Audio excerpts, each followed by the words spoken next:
В метрополитене Санкт-Петербурга обнаружили второе взрывное устройство. В Национальном антитеррористическом комитете подтвердили, что бомбу нашли и обезвредили на станции Площадь Восстания. Специальные службы и правоохранительные органы продолжают в оперативном режиме предпринимать меры по выявлению и предотвращению террористических угроз. Взрыв в метро произошел около 3 часов по московскому времени в вагоне поезда между станциями Сенная площадь и Технологический институт. По предварительным данным, самодельное устройство, возможно начиненное поражающими элементами, оставил в сумке один из пассажиров. Как сообщают российские информагентства, подозреваемого запечатлели камеры видеонаблюдения. По данным Министерства здравоохранения, в результате взрыва погибли 10 человек. 7 умерли на месте, 1 скончался в карете скорой помощи, еще 2 в больнице. Около 40 человек пострадали. Состояние 6 из них врачи оценивают как тяжелое.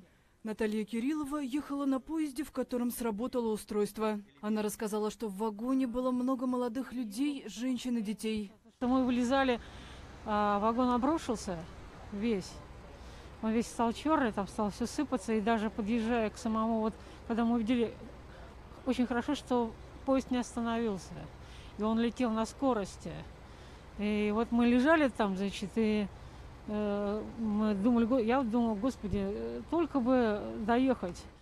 Все станции петербургского метрополитена закрыты. Меры безопасности усилены на всех транспортных объектах. Наземные маршруты отменили плату за проезд. Следственный комитет России возбудил уголовное дело по статье «Террористический акт».